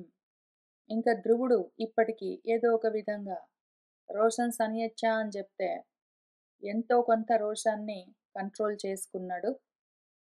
దాంతో మన్యు అంటే కోపం, రోషం. దాన్ని అపేతం పోగొట్టుకున్నాడు. వైససాత్ నివృత్తం హింసలో నుంచి పక్కకొచ్చాడు అని ప్రతిబుద్ధ్యా చూసుకుని భగవంతుడు ఇంకొక రూపంగా మళ్ళీ అక్కడికొచ్చి ఎక్కడ ఎక్కడున్నాడు భగవంతుడు ఆత్మ? అక్కడే ఉన్నాడు. అంతటా ఉండి లోపల గూడా అంతర్యామిగా. ఆ లోపల నుంచి మళ్ళీ ఇప్పుడు ఈ రూపంగా బయటకొచ్చి ఆ ధ్రువుడు అన్న సాధకుడికి చెప్తూ ఉన్నారు. ఈ ధనదుడు అన్న రూపంలో ఏమి ఉపదేశం అంటే, భో భో క్షత్రియ దాయాద పరితుష్టోస్మి తే అనగా యత్వం పితామహ ఆదేశాత్ వైరం దుశ్చజం అత్యజః. చాలా సంతోషం. చాలా సంతోషం. వద్దు అనగానే వైరాన్ని వదిలిపెట్టేసావు. అదసలు వదిలిపెట్టడం కష్టం. కానీ నువ్వు చేసావు. Very good. న భవాన్ అవధి యక్షాన్ న యక్షాః భ్రాతరన్ తవ కాలః ఏవ హి భూతానాం ప్రభుః అప్యయ భావయోః. కాలం అని ఒక ప్రభువు ఉన్నది. దాని ప్రభుత్వం ఇదంతా మాయాశక్తి. దానివల్లే పుట్టడం, పోవడం, రూపాలు రావడం, నశించడం అవన్నీ జరిగేది.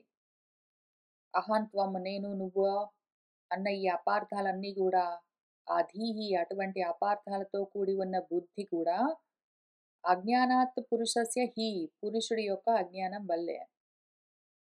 స్వాప్ని ఇవ ఆభాతి అతధ్యానాత్ యయ బంధ విపర్యయౌ. నువ్వు బంధాల్లో ఉన్నాను, ఏదో మోక్షంలోకున్నాను, ఏదో ఈ విధంగా రకరకాల విపరీతంగా జరుగుతూ ఉన్నది అని నువ్వు ఏవనుకుంటూ ఉన్నావో అవన్నీ కూడా అతత్ ధ్యానాల వల్లే. తత్పదార్థాన్ని, ఆత్మతత్వాన్ని నువ్వు ధ్యానించడం, దాని గురించి నీకు ఆలోచన లేకపోతే ఇవన్నీ ఉన్నట్టుగా అనిపిస్తాయి. నిజంగా ఉన్నాయా అంటే లేదు. స్వాప్నీవ ఆభాతి కలలో నువ్వు చూసిన రూపాలుగానే ఇవన్నీ అట్లానే ఉంటాయి. నిజంగా నువ్వు కలలో చూసినవన్నీ ఉన్నాయని చెప్తావా మెలుకున్న తర్వాత? అట్లనే ఈ ప్రపంచమంతా ఉందని నీకు ఇప్పుడేమనిపిస్తుందో అది గూడా నిజంగా లేదు. ఇదంతా గూడా కలే. ఎప్పుడైతే నువ్వు బయటపడతావో ఈ కలలో నుంచి అప్పుడు ఇది కల అని తెలుస్తుంది. అయితే ఉన్నది అని అనిపించినంత వరకు అపార్థమైన బుద్ధి ఒకటుంటుంది. వేరుగా దీన్ని అర్థం చేసుకొని, నువ్వు నిన్ను వేరుగా వీటన్నింటిని వేరుగా చూస్తూ ఉండి, నేనిది, నాది ఇది, నేనిది, నువ్వది అని భేద బుద్ధితో ఉండేదంతా అజ్ఞానం వల్లే. తద్గచ్చ కాబట్టి మళ్ళీ బయలుదేరు ఓ ధ్రువ, తే భద్రం నీకు భద్రం అవుగాక. భగవంతం అధోక్షజం సర్వభూతాత్మ భావేన సర్వభూత ఆత్మ విగ్రహం. సర్వ ప్రాణుల్లో ఆత్మస్వరూపంగా ఉన్నది కూడా నువ్వే. సర్వభూతాల్లో ఆత్మభావంతోటే ఉన్నది నువ్వే. సర్వ ప్రాణుల్లో, సర్వభూతాల్లో అంతటా అన్ని రూపాల్లో కూడా ఆత్మస్వరూపంగా ఉన్న నిన్ను, ఆత్మస్వరూపంగా నువ్వే ఆ భగవంతున్న జోక్షజుణ్ణి చేరు. నిన్ను నువ్వు చేరుకో. భజస్వ భజనీయ ఆంఘ్రిం అభవాయ భవచ్చితం యుక్తం విరహితం శక్త్యా గుణమయ్య ఆత్మమాయయ. ఆ ఆత్మ ఎట్లా ఉంటుందంటే దాని మాయాశక్తి అట్లాడిది. ఆ మాయాశక్తికి గుణాలుంటాయి. ఆ గుణాలతో అది విరహితం దూరంగా ఉంటుంది. అప్పుడు అమృతంగా ఉంటుంది. తగులుకుని ఉంటుంది. అది మృతంగా ఉంటుంది. ఒకటేసారి. అది యుక్తం కూడి ఉంటుంది. విరహితం వేరుగా ఉంటుంది. ఎట్లా ఉంటుందంటే దానిష్టం. ఇచ్ఛాశక్తి గూడా దాందే మళ్ళీ. కాబట్టి నీకు అభవము మళ్ళీ ఈ విధంగా మృత్యువున్నది అదిగో ఉంది, వాడు చచ్చాడు, వీడు చంపాడు, నేను పోయాను, వాడొచ్చాడని గాకుండా, ఈ భవమంతా ఛేదించుకుని పోవాలంటే దాన్నే భజించు. దాని దగ్గరికెళ్ళి ఇంకంతే మరి విషయము. భజ అంటే విభజనం గాకు. దానికి వేరుగా ఆత్మకు వేరుగా ఉండకు. నువ్వు ఈ రకంగా విభజనమయ్యి, విభాగమయ్యి, వేరుగా భేదంతో ఉన్నావు గాబట్టే, నీకది ఇంకోటి వేరుగా ఉన్నదని అనిపిస్తుంది గాబట్టే, మధ్యలో ఇవన్నీ కనిపిస్తున్నాయి నీకు. ఆ రకంగా చూడడం గూడా, అవి కనిపించడం గూడా అంతా నీ శక్తే. అందుకని వృణీహి కామం నృప యత్ మనోగతం మత్తః త్వం ఔత్థానపదే అవిశంకితః వరం వరార్హః అంబుజనాభ పాదయోః అనంతరం త్వాం వయం అంగా సుశ్రుమ. కోరిక ఏమైనా ఉంటే అడుగు ఇస్తాను. ఎందుకు అంటే నీకు నీ గురించి తెలిసినా తెలియకపోయినా గూడా ఎక్కడ పడితే అక్కడ అంతటా వినిపించేది ఒక్కటే విషయము. మేమందరము వింటూ ఉండేది, మనమందరం వింటూ ఉండేది వేదాలన్నీ. అందుకే ఆగమం, శాస్త్రం ఒక్కటే మనకు ప్రమాణము. మనమేం వింటాం ఇంతకీ? మనకు అంబుజనాభ పాదయోహో ఆ పరాత్మకు అనంతరం, అంతరం అంటే భేదం లేదు, తత్వమసి అని చెప్పాడు. అందుకని కామం కావాలంటే దాన్ని కోరుకో, ఏది వరమో దాన్ని వరించు అని చెప్పాడు. దాంతో మనకు ఈ మొత్తము ఉపదేశం ప్రవచనం అంతా పూర్తవుతూ ఉన్నది. మైత్రేయుల వారు దాన్ని ముగిస్తున్నారు. సహ రాజరాజేన వరాయ చోదితః ధ్రువః మహాభాగవతః మహామతిః హరౌ సహ వవ్రే అచలితాం స్మృతిం యయా తరతి అయత్నేన దురత్యయం తమః. ఇంకిప్పటికి ఆ ధ్రువుడికి భగవద్బుద్ధి కలిగింది. మతి విస్తరిస్తూ ఉన్నది. అందుకని ఆయన ఏం వరం కావాలి? నీకు ఏమి కోరుకుంటావో, నీకేం వరం దేన్ని వరిస్తావు? నువ్వు దేన్ని వరిస్తావో వృణీహి కోరుకో, వరించు, వరించు అనంటే ఆయనేం వరించాడు? ఆత్మను వరించాడు. ఆయన సహా ఆ హరిలో నిశ్చలమైన స్మృతి కావాలి నాకు అని వవ్రే వరించాడు. దాంతో తమస్సును దాటిపోవచ్చు. కాబట్టి నా మతి, నా బుద్ధి ఎప్పుడు అసత్తుని పట్టుకుని గాదు, సత్తుని తగులుకుని ఉండాలి అని ఆయన వరించాడు. ఇక్కడెక్కడో అపార్థ ధీహి అని చెప్పారు గదా! అపార్థాలతో ఉన్న బుద్ధి, అతత్ ధ్యానాలతో ఉన్న బుద్ధి వద్దు. తత్తును మాత్రమే ధ్యానించే, ఆ పరమార్థాన్ని మాత్రమే ఆలోచించే బుద్ధి కావాలి అని వరించాడాయన. మంచి వరము. దాన్ని కోరుకున్నాడు. దాన్ని తగులుకుని ఉన్నాడంటే దాని తర్వాత ఆయన చేరుకోవలసిన స్థితి. తనను తాను చేరుకుంటాడు. తర్వాత ఆయన మళ్ళీ ఏమైనా ఆయన ఇష్టం వచ్చినట్టు చేసుకోవచ్చు. ఆయన ఇచ్చారు. తర్వాత ఏం చేస్తాడంటే ఏమైనా చేసుకోవచ్చు. అని మనకి ఉపదేశము పూర్తవుతూ ఉన్నది.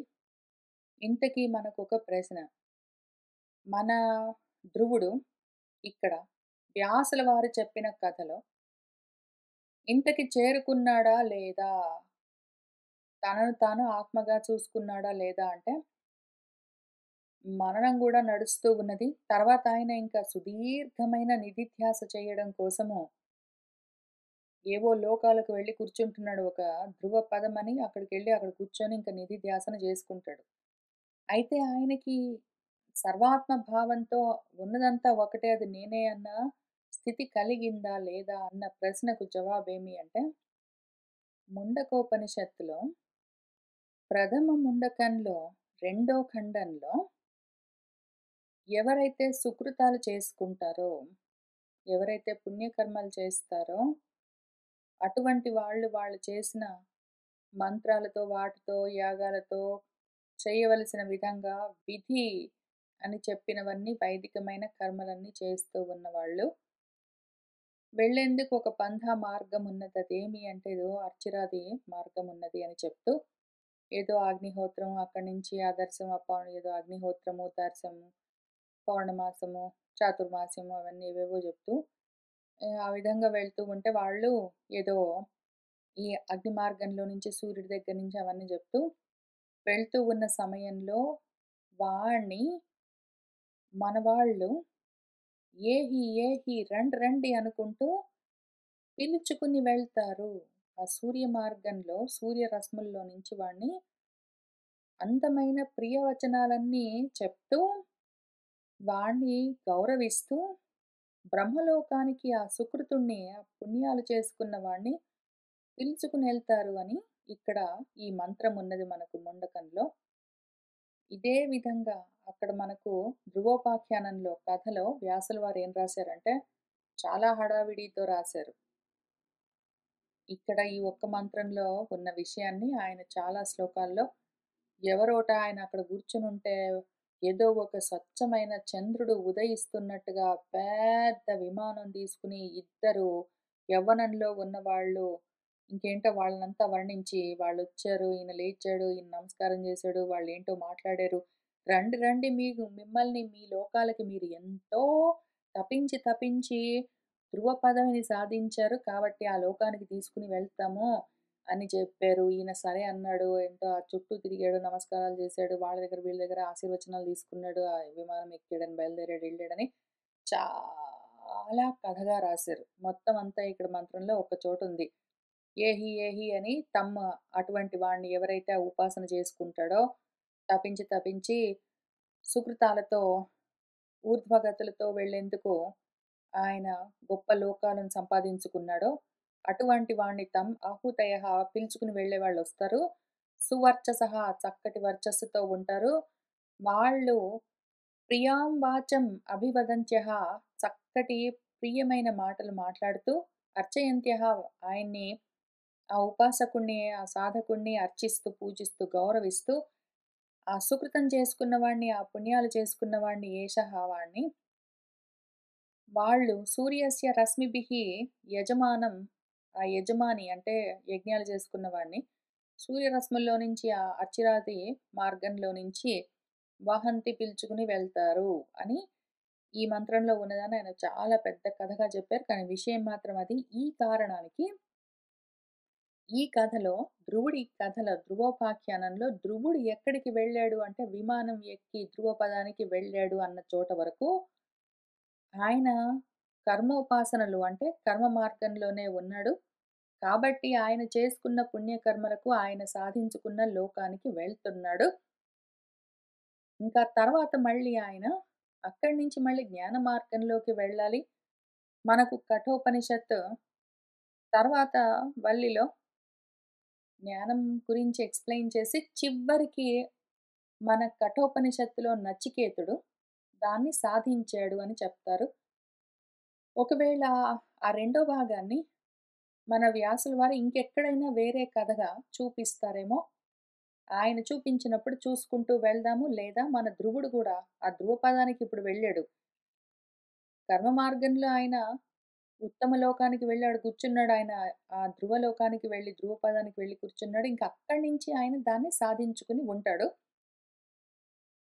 లేదా అసలు యాక్చువల్‌గా ఇక్కడ దాన్ని ప్రయత్నం చేసి సాధించుకున్న వాళ్ళ గురించి మన వ్యాసుల వారు చెప్పినప్పుడు చూసుకుందాము. దాంతో కొంతవరకు మనకు మన ధ్రువోపాఖ్యానము మనం చెప్పుకోగలిగినంత వరకు విచారణతో సహా, శ్రవణము, మననముతో సహా పూర్తి చేసుకుంటూ వచ్చాము.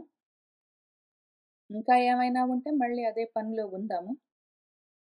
ఇంక చివరగా ఒక్క విషయాన్ని చూసుకొని దీన్ని పూర్తి చేద్దాము. మనము ఈ మనువు అన్న మనువు గారున్నారు, స్వయంభువ మనువు. ఆయన భార్య శతరూప అన్న మొత్తము ప్రణాళికను మన మనసుగానే చూస్తూ వస్తూ ఉన్నాం. మన మనసు శతరూపాలు, అనంతమైన రూపాలను ధరిస్తుంది మన మనసే అని చూస్తూ వస్తూ ఉన్నాము. దాన్ని మైండ్ మ్యాప్‌గా, మెంటల్ మ్యాప్‌గా చూస్తున్నాము. ఆకూతి అంటే ఏంటి? దేవహూతి అంటే ఏమి? ఆకూతి వల్ల ఏం జరుగుతుంది? ఆకూతి అన్న ఆలోచన కలిగితే దాని శక్తి, రుచి దానివల్ల ఏం జరుగుతుంది?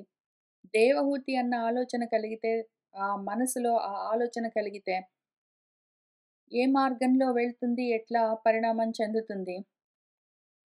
ప్రసూతి అన్న ఆలోచన ఒకవేళ ప్రసవించాలి, అది కావాలి, ఇది కావాలి, ప్రొడ్యూసింగ్ చేస్తా అన్న ఐడియా ఉంటే, అప్పుడు ధర్మాన్ని పట్టుకుని అది ఎన్ని రకాలుగా పరిణామం చెందుతుంది? లేదా వేరే రూపాలతో ఇంక ఏ విధంగా అది మారుతూ వస్తూ ఉంటుంది?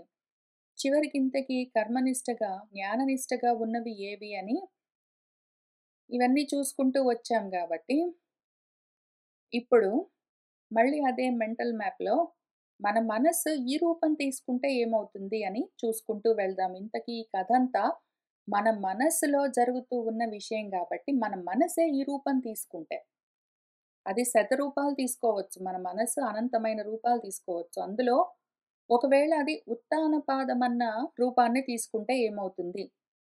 ఉత్తానపాదం అంటే మాటిమాటికి చెప్పుకుంటూ వస్తూ ఉన్నాం. పాదము అంటే పదంకి సంబంధించింది అంటే అర్థము. అర్థం అంటే జ్ఞానము. ఆ జ్ఞానం ఎట్లా ఉంది? ఉత్తానము. ఉత్తానము అంటే లోతు తక్కువగా ఉన్నది అని అర్థము. అంటే ఎక్కువగా డీప్‌గా లేదు. ఆ జ్ఞానము కొంచెం డీప్‌గా లేదు.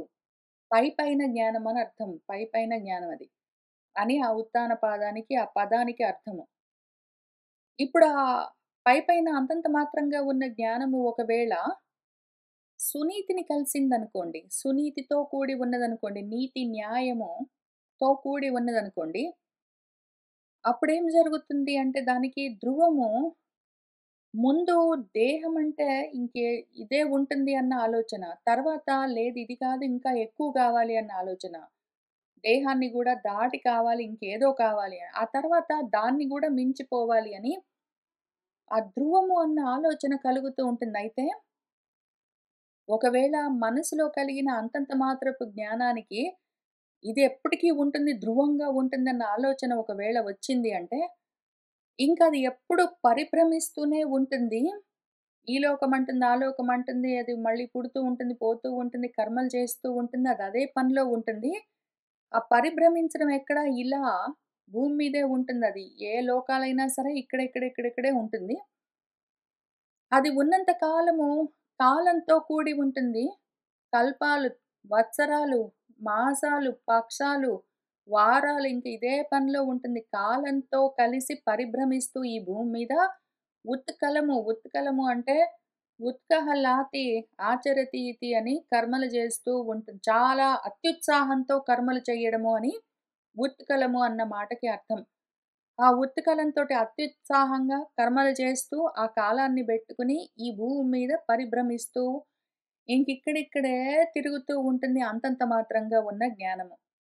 ఒకవేళ అదే అంతంత మాత్రంగా ఉన్న జ్ఞానంతో ఉన్న మనస్సు, సురుచితో కూడి ఉన్నది అంటే, రుచులు కావాలి దానికి. ఇంద్రియాలతో కూడి ఉన్నదంటే, అసలే అది మనసు. అది పైగా అంతంత మాత్రం జ్ఞానంతో కూడి రుచులతో ఉన్నది, ఇంద్రియాలతో కలిసి ఉన్నది అంటే దానికి ఉత్తమం కావాలి. నోటికి చాలా మంచిది కావాలి, కంటికి చాలా మంచి దృశ్యం కావాలని ఇంకా అదెక్కడికెళ్తుంది ఉత్తమం ఎక్కడికి వెళ్ళదు. రుచులతోటి అంటే ఇంద్రియాలతోటి కూడి ఉన్న ఏ విషయమైనా సరే అది ఎంత ఉత్తమంగా, ఎంత ఘనంగా, గొప్పగా ఉన్నా సరే అదక్కడికే ఆగిపోతుందింక. దాని తర్వాత ఏమి ఉండదు జరగడానికి. కనీసం అది దేహం గురించి ఆలోచించుకుని ఇది ధ్రువం అనుకుంటే ఆ తర్వాత గూడా మళ్ళీ కాలము, కర్మ. కాలము, కర్మతోటి అది ఈ భూమి మీద ఇక్కడిక్కడ లోకాల్లో తిరుగుతుంటుంది.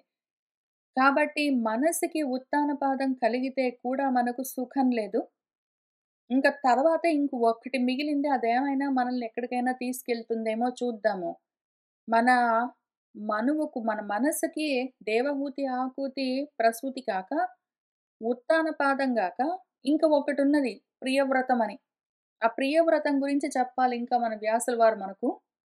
ఇదే 4 స్కందంలో చివరన కొంచెం మొదలుపెట్టి, 5 స్కందంలో చెప్తారు. ఈ ప్రియవ్రతుడు ఏమయ్యాడు? ఏం చేశాడు? అని. అందులో ఏమైనా జవాబుంటుందేమో చూద్దాం. అంతంత మాత్రం జ్ఞానంతోటి ఎక్కడికి పోకుండా ఇక్కడిక్కడే ఉండడం గాకుండా, ఒకవేళ ఆత్మజ్ఞానమే వ్రతంగా బెట్టుకుని వెళ్ళేవాడవుతాడా మన ప్రియవ్రతుడు? ఎందుకు అంటే ప్రియం అంటే ఆనందము. ఆనందం మళ్ళీ ఆత్మస్వరూపము. దాని పైన రతి పెట్టుకున్నవాడా మనవాడు ప్రియవ్రతుడు. ఆ విధంగా ఇక్కడ మొత్తం అంతా కర్మే గనిపిస్తున్నది మనకు. ఈ భూమి మీద కర్మలు జేసుకుంటూ ఈ కాలంలో తిరుగుతూ ఉన్న పద్ధతే కనిపిస్తున్నది. లేదా ఏదో ఇంద్రియాలతో కూడి కోరికలతో, రుచులతో మంచివి గావాలని తిరుగుతూ ఉండడమే కనిపిస్తున్నది. ఇదంతా కర్మ, ఉపాసన కనిపిస్తున్నది. ఇవి కాకపోతే కర్మగా ఉన్నది ఇక్కడ ఉపాసనగా ఉన్నది ఇక్కడ కనిపిస్తున్నది. ఇవి కాకపోతే జ్ఞానం ఉన్నదా? ఆ జ్ఞానము ప్రియవ్రతుడిగా చూపిస్తున్నారా? అని చూద్దాము. అవునో కాదో అక్కడికొస్తే తెలుస్తుంది. అట్లానే వ్యాసుల వారు మన కఠోపనిషత్తుని 2 భాగాలు చేసి, మొదటి సెక్షన్ అంతా మన ఉత్తానపాదుడిగా కర్మనిష్టగా చూపించి, దానివల్ల కలిగే లోకాలు చూపించి, తర్వాత సెకండ్ పార్ట్ అంతా ప్రియవ్రతుడిగా జ్ఞాననిష్టగా బ్రహ్మప్రాప్తి చూపిస్తారో ఏమో తెలియదు. అక్కడికి వస్తే మనం చదువుకున్నాక మళ్ళీ విచారణ చేద్దాము. దీంతో ఇవాల్టికి ఇక్కడికి ఈ మొత్తం ప్రకరణాన్ని ముగిస్తూ ఉన్నాము. మళ్ళీ వచ్చే వారం కలిసి కూర్చొని తర్వాత ఏం చెప్తారో వ్యాసుల వారు తెలుసుకుంటూ ముందుకు వెళ్దాం. సర్వం శ్రీకృష్ణ పరబ్రహ్మ పాదారవిందార్పణమస్తు.